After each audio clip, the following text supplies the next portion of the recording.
وجاء إخوة يوسف فدخلوا عليه فعرفهم وهم له منكرون ولما جهزهم بجهازهم قال ائتوني بأخ لكم من أبيكم ألا ترون أني أوفي الكيل وأنا خير المنزلين فإن لم تأتوني به فلا كيل لكم عندي ولا تقربون قالوا سنراود عنه أباه وإنا لفاعلون وقال لفتيانه اجعلوا بضاعتهم في رحالهم لعلهم يعرفونها إذا انقلبوا إلى أهلهم لعلهم يرجعون فلما رجعوا إلى أبيهم قالوا يا أبانا منع منا الكيل فأرسل معنا أخانا نكتل وإنا له لحافظون قال هل آمنكم عليه إلا كما أمنتكم على أخيه من قبل فالله خير حافظا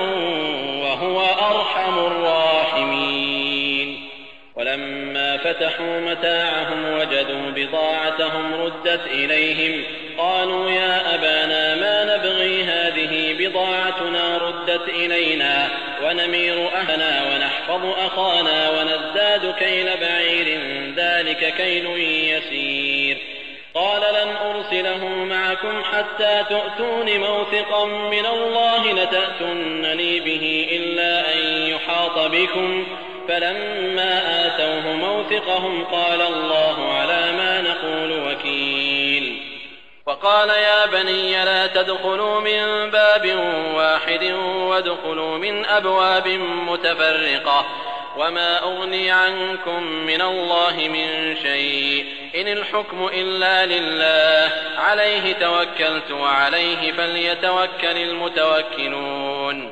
ولما دخلوا من حيث أمرهم أبوهم ما كان يغني عنهم من الله من شيء إلا حاجة في نفس يعقوب قضاها وإنه لذو علم لما علمناه ولكن أكثر الناس لا يعلمون. आणि युसुफचे भाऊ जेव्हा धान्य घेण्यासाठी मिस्र देशात आले, युसुफच्या दरबारात दाखल झाले, तेव्हा युसुफनं त्यांना ओळखून घेतलं, परंतु ते युसुफला ओळखू शकले नाही.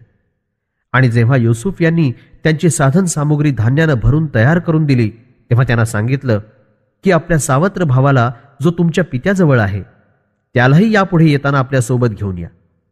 काय तुम्ही नाही पाहिलं की मी भरपूर धान्य दिलं, खूप चांगला पाहुणचारही केला? मग जर त्या भावाला माझ्याजवळ आणून न दाखवाल तर माझ्या राज्यात तुम्हाला धान्य मिळणार नाही आणि अशा स्थितीत तुम्ही माझ्याजवळ येऊ सुद्धा नका. भाऊ म्हणाले, आम्ही आमच्या पित्याला समजावून त्या भावाला घेऊन येऊ आणि हे काम आम्ही नक्की करणार.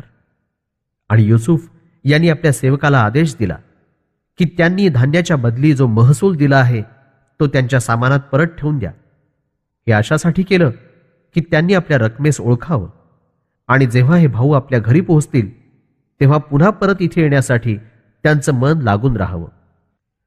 जेव्हा युसुफचे भाऊ धान्य घेऊन आपल्या पित्याजवळ पोहोचले तेव्हा म्हणाले, हे पिताजी, आमच्यावर धान्य मिळण्यास बंधन घातलं गेलं आहे, म्हणून तुम्ही आमच्या भावाला पुढच्या खेपेला आमच्यासोबत जरूर पाठवा, तेव्हाच आम्ही धान्य आणू शकू आणि खात्रीनं आम्ही आपल्या भावाचं खूप चांगल्या प्रकारे रक्षण करू.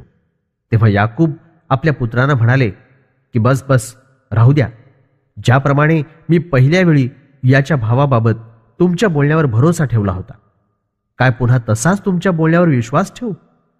अधिक चांगल्या प्रकारे रक्षण करणारा तर फक्त अल्लाह आहे आणि तोच सर्व दयावानांपेक्षा जास्त दयावान आहे. मग जेव्हा युसुफच्या भावांनी आपलं साधन सामान उघडलं आणि पाहतात तर काय, त्यांची सर्व रक्कम धान्याबरोबर परत केली गेली आहे. तेव्हा आनंदाने बापाला म्हणू लागले की हे पिता, आम्हाला आणखी काय पाहिजे? हे पहा, धान्याकरता मिस्र देशात आम्ही जी रक्कम जमा केली होती ती सुद्धा आम्हाला परत केली गेली. आता आम्हाला आपल्यावर घरच्या लोकांकरता धान्य घेण्यासाठी पुन्हा जावं तर लागणारच. आम्ही आपल्या भावाचं खूप चांगल्या प्रकारे रक्षण आणि देखभाल करू. हे धान्य तर थोड्या मुदतीपर्यंतच पुरेल. आपल्या भावाला सोबत नेऊन आम्ही एक खेप धान्य आणखी जास्त आणू शकू. याकूब म्हणाले, मी तर मुळीच त्याला तुमच्या सोबत पाठवणार नाही, इथपर्यंत की तुम्ही अल्लाहला साक्षी ठेवून पक्क वचन द्या की त्याला तुम्ही जरूर परत आणाल. मात्र अचानक कुठे तुम्हाला घेरलं गेलं तर गोष्ट वेगळी. मग जेव्हा सर्व मुलांनी तसं वचन दिलं तेव्हा म्हणाले की आम्ही जे काही सांगितलं आहे त्यावर अल्लाहला निरीक्षक ठरवतो. आणि म्हणाले की हे माझ्या पुत्रांनो, सर्वच्या सर्व मिळून एकाच दरवाजानं शहरात दाखल होऊ नका, अलग अलग दरवाजांमधून दाखल व्हा. माझी मजाल नाही की तुम्हाला कोणत्याही बाबतीत अल्लाहच्या एखाद्या फैसल्यापासून वाचवू शकेन. हुकूम तर फक्त त्याच एकमेव अल्लाहचा चालतो, त्याच्यावरच मी भरोसा केला. आणि सर्व भरोसा करणाऱ्यांनी फक्त अल्लाहवरच भरोसा केला पाहिजे. ज्या प्रकारे त्यांच्या पित्यानं आदेश दिला होता त्यानुसार मुलांनी मिस्रमध्ये प्रवेश केला.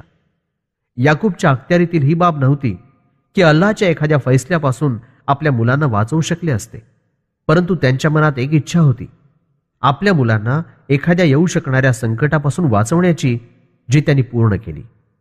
निस्संदेह याकूब अशा लोकांपैकी होते जे आम्ही प्रदान केलेलं खास ज्ञान राखणारे होते, परंतु बहुतेक लोक ही हकीकत जाणत नाहीत.